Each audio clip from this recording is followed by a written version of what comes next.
What's happening, guys? What's happening, gangsters? There we go. Hopefully everyone's having a good one out there, guys. Running a little late today. There was some neighborhood drama that we're going to talk about. I need your opinion. I need the gangster's opinion. If it was a weird situation and if I did the right thing, I didn't get in no trouble. I walked the line. That's right, I walked the line.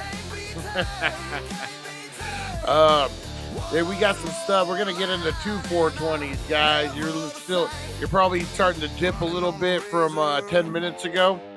So we are gonna hit it up again, guys. That's right. This is where we smoke. And we smoke all night. Yeah, that's right. All right, guys. Yeah, so I'm going to tell you this. I might have been part of the scam. I might not have been. I don't know. I'm going to let you make the call. And if I did the right thing, I had to get law enforcement involved. Happy birthday, Rosie Key. I had to get law enforcement involved. So we're going to see. We're going to see if I did the right thing. And, I don't like that. I'm not the kind of guy to do that. I didn't want to be the one holding the bag, so to speak. All right, I'm going to tell you all the deets. I'm going to tell you all the deets when we go live in 2. Let's do it, guys.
Get ready, get set, because it's time to go with the It's 420 Somewhere podcast. With your host with the most, the man voted most likely to smoke out with a Yeti, Mr. Brian Brown. Mr. Brian Brown. Now sit back and relax, because it's time to go live across the world. Because it's 420 Somewhere.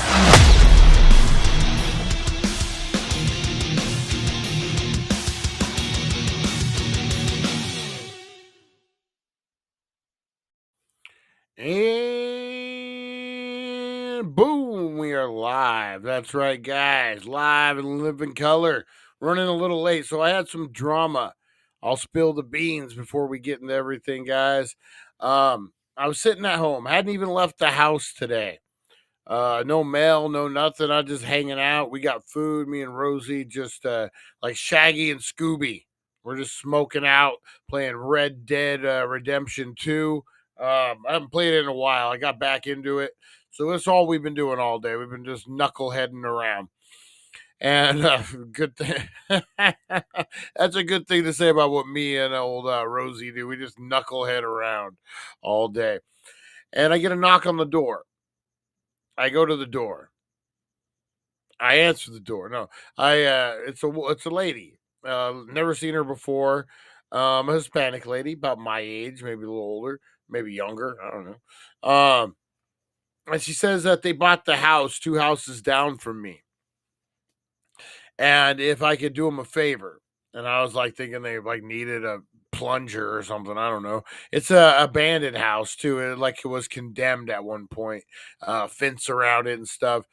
And she said, "Hey, we're working on the house. I have this travel trailer that we're selling." And I was like, "Oh, she's gonna ask me to keep an eye on it or something."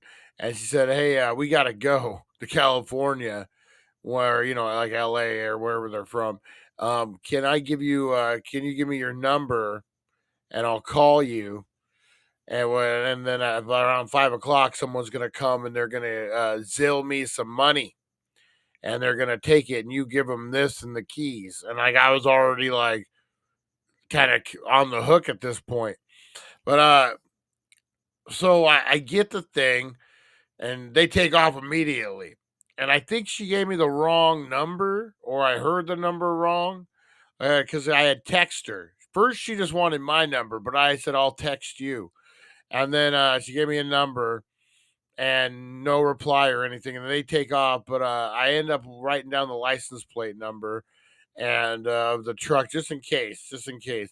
But then when I start thinking about it, man, I'm like, I don't want to be the face of anything. I don't want to be like, and I've never heard of this scam before, but what a good scam it would be to find an old vacant house like in Needles, California, and you just tell a neighbor that you bought it and you're fixing it up, and I got this travel trailer. Could you do me a favor and find a sucker like me, and that all of a sudden it looks legitimate. Oh, but the neighbor knows them. It's a legitimate thing. I don't know what happened with this. I ended up calling the sheriff because again, I didn't want to be the face of this freaking thing, man. Um, I'm the one handing over the keys, and then the title was all sketched out too. It was like two people with the same last name, and it wasn't anything Hispanic at all. It was like Smith, or that's not what it is, but I'm just throwing it out there. There was some generic like Smith. Um, and like I don't know, so he comes out, and the sheriff's like, "Yeah, you know what? That lady did buy the house. I dealt with him yesterday." I'm like, "Well, fuck." But then he's like, "But it sounds weird, man." And I'm like, "Yeah, right." And then he tries to call her, and the number is for someone in they were in fuck, where were they at? Fucking like Israel or somewhere, like on the other side of the world. They were sleeping, and they were like, "I never even heard of Needles, California." And so that was weird. And then so this guy shows, so the sheriff's like, "Well, let me check it out. Give me the stuff. I'll go over there." And then they're over there like 30 minutes, 40 minutes. And I'm like fucking the old Karen in the windows, just fucking snooping. And some dude pulls up and he's there to pick it up. But he has no idea about me or about anything. He's not in contact with anyone. So they just do the thing. And I get the sheriff comes back and he's like, "Well, it made sense. What they said, and said something about one person bought it from another person, like two relatives, and then the relative didn't want it, so they sold it back, and he was there to pick it up." I don't know, man. Yeah, it's kind of crazy. I don't get it. It still sounds super sketch, man. It sounds super sketch to me. I don't know. What are you guys thinking? What do you guys think? Oh, nope, scam. Free was naked eating Cheetos watching TV. Did the sheriff knock one back while talking about old times' sake? Oh man. Yeah, it does sound like a scam, man, but I have nothing to do with it. And like why wouldn't if you're like trusting a neighbor that you don't know to handle like to do this deal, why wouldn't you like secure the phone number? Why would you just take off and not like, okay, I didn't get a text or I don't know, because maybe I heard it wrong. I'm not going to say that's the phone number indefinitely, but no one seemed to have the phone number for her. Yeah, I don't know. So it's off of my hands. The sheriff got involved. The sheriff made the decision. I just was a guy who got caught up in the middle. Story of my life. Story of my life. Oh man, we got who else we got in the house? We got Home Planet. Whoop whoop whoop. How's it going? How's it going? We got Tim. That's right, the last outlaw, the last cowboy. There he goes. There he goes. Pamela, how's it going? Oh, Harvey Hooligans. We said a big belated birthday out to Rosie Key. That's right, guy. Rosie Key, I believe, celebrated on Sunday. And then I dropped the ball on Monday. Let's see here. But we remember today. Yeah, so what do you guys think? You guys think it sounds like a scam or what? It doesn't sound like a legitimate thing, I don't know. All right, we do want to send a special birthday shout out to Miss Rosie Key. Hopefully, I'm not spilling the beans, but here is a very special birthday message for Miss Rosie Key.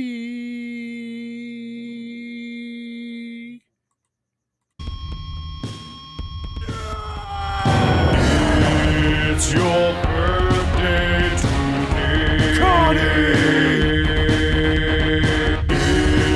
It's your birthday today, Connie.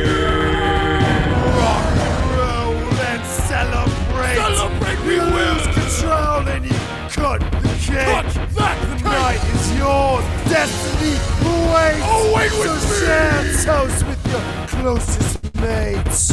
It's your birthday today, Connie. It's your birthday today, Connie. Grab your goodie bags. Open your gifts. Blow out your candles.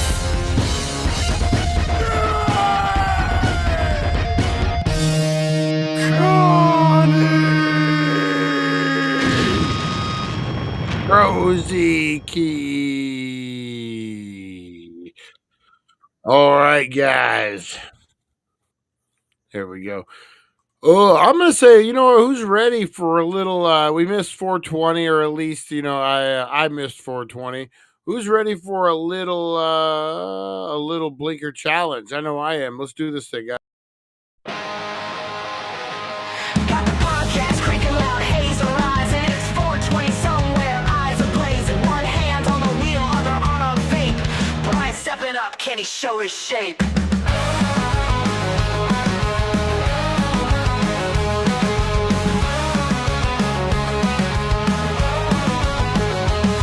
Blinker challenge, lights glowing red, holding breath till you think you're dead. Who's the champ? Who's the king of smoke? Taking drags till your lungs near choke.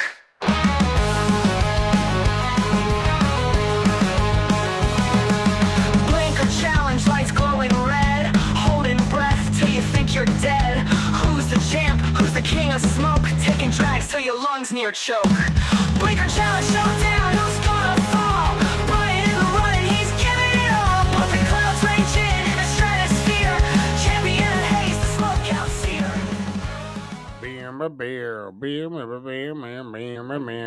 Oh man, blinker challenge. All right, get this thing warmed up here. All right, alrighty. All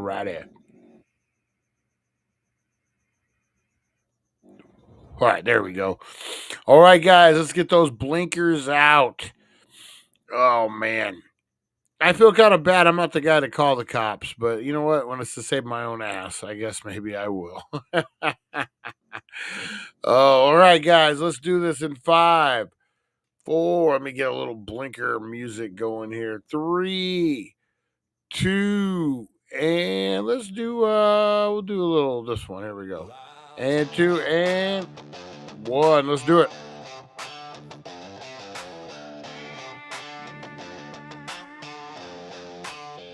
Smoke rings on the porch, whiskey glass in hand. Talking about the choices made me the man I am. Every deal, every fight, every friend gone cold. You wear the crown of dirt when you're living bold. They say the streets remember, but the truth is cruel. The gray don't care if you played by the rules. Every king, every soldier, every sinner will cloud. In the end, it all fades. Woo!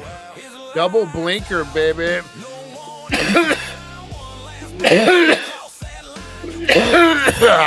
Woo! Yeah. Woo! Hopefully everyone got a good rip off of that one. Man. Wow. That was a good one. It's lights out, that's for sure.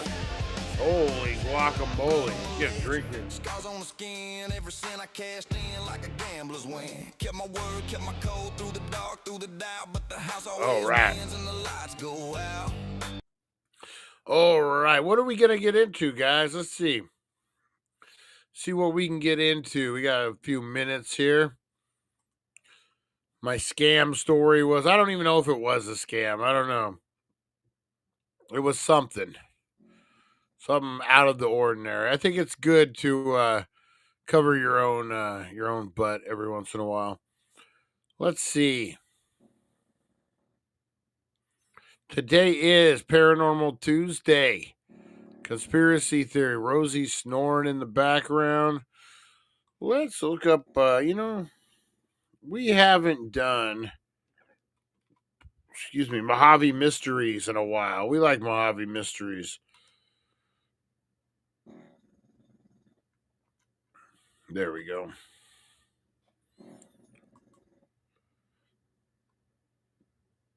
Let's see. He hasn't posted in a while. Hopefully he's still around.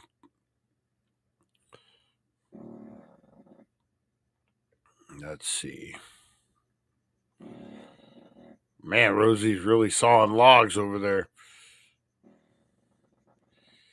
Let's look at,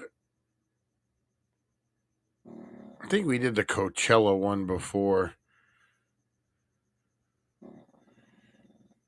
Let's see here. You know what? We haven't done this one out in Joshua Tree. I don't believe we've done this one yet.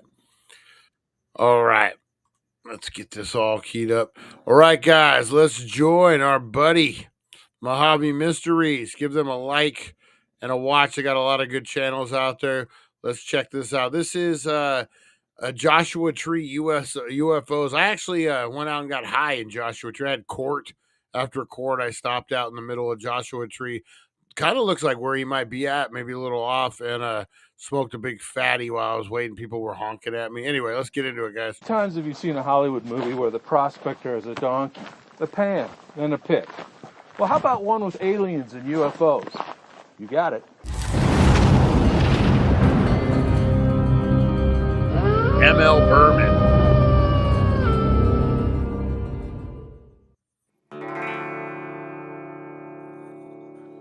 There are literally thousands of mines in the Mojave Desert. Some are ancient mines, some are lost mines, some are haunted mines, but how many are UFO mines? Joshua Tree National Park is home to many abandoned and closed-off mines. But deep in the interior, near the end of the Pinot Basin, lies one with a rather unique history. Called the Berry Storm Jade Mine after its rather eccentric original owner, the mine today lies ruined and forgotten. But in the late 1940s and early 1950s, it was the center of a bizarre tale of UFOs, aliens, and lost civilizations. Really? John G. Clemenson, also known as Barry Storm, was a former prospector, author, and wannabe screenwriter from Arizona. Having led gold prospecting expeditions for clients like former Senator and presidential candidate Barry Goldwater, from whom he took the name Barry before adding the surname Storm, Clemenson was quite the character. He published several books on ancient gold mines, one of which was turned into a 1949 movie entitled Lust for Gold, starring Ida Lupino and Glenn Ford. Oh, Ida Lupino, come on. His tales always contained the elements of lost civilizations, hidden maps, and of course, fabulous treasure. But in 1950, having decided he hated Hollywood and all those associated with it, Storm came to what was later to become Joshua Tree National Park. At the time, being only a national monument, you could still prospect and file mining claims. And that's just what Storm did, claiming a section of land that he said contained a splendid jade mine. Yet it was how he found the mine that is the most amazing part of Jade? That's kind of weird out there, right? the story. According to Storm, one day while out in the heat of the Pinot Basin, he was checking for minerals when not one, but 3 shiny UFOs, flying saucers in his words, converged on a low ridge to the east. A loud humming noise was heard, and all 3 ships focused a laser-like beam on the ground and telepathically informed the astounded Barry Storm that he was to dig there. Ooh. Which he did as soon as they departed by streaking away into the open sky. And lo and behold, he found something. A rich vein of pure jade, according to the weathered prospector. Soon, he built a small cabin, started a shaft, and began mining. The aliens had been right. He had found his fortune in the desert. What do you guys think about those old stories like that? I don't know, man. The further back you go, like Bible almost describing UFO encounters. It's kind of crazy.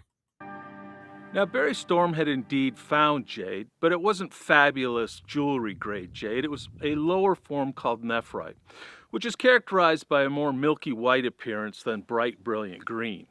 However, he was able to eke out a living by selling fragments to the locals over the years, along with relating bits and pieces of his story, or stories, which continue to get stranger, and even more grandiose.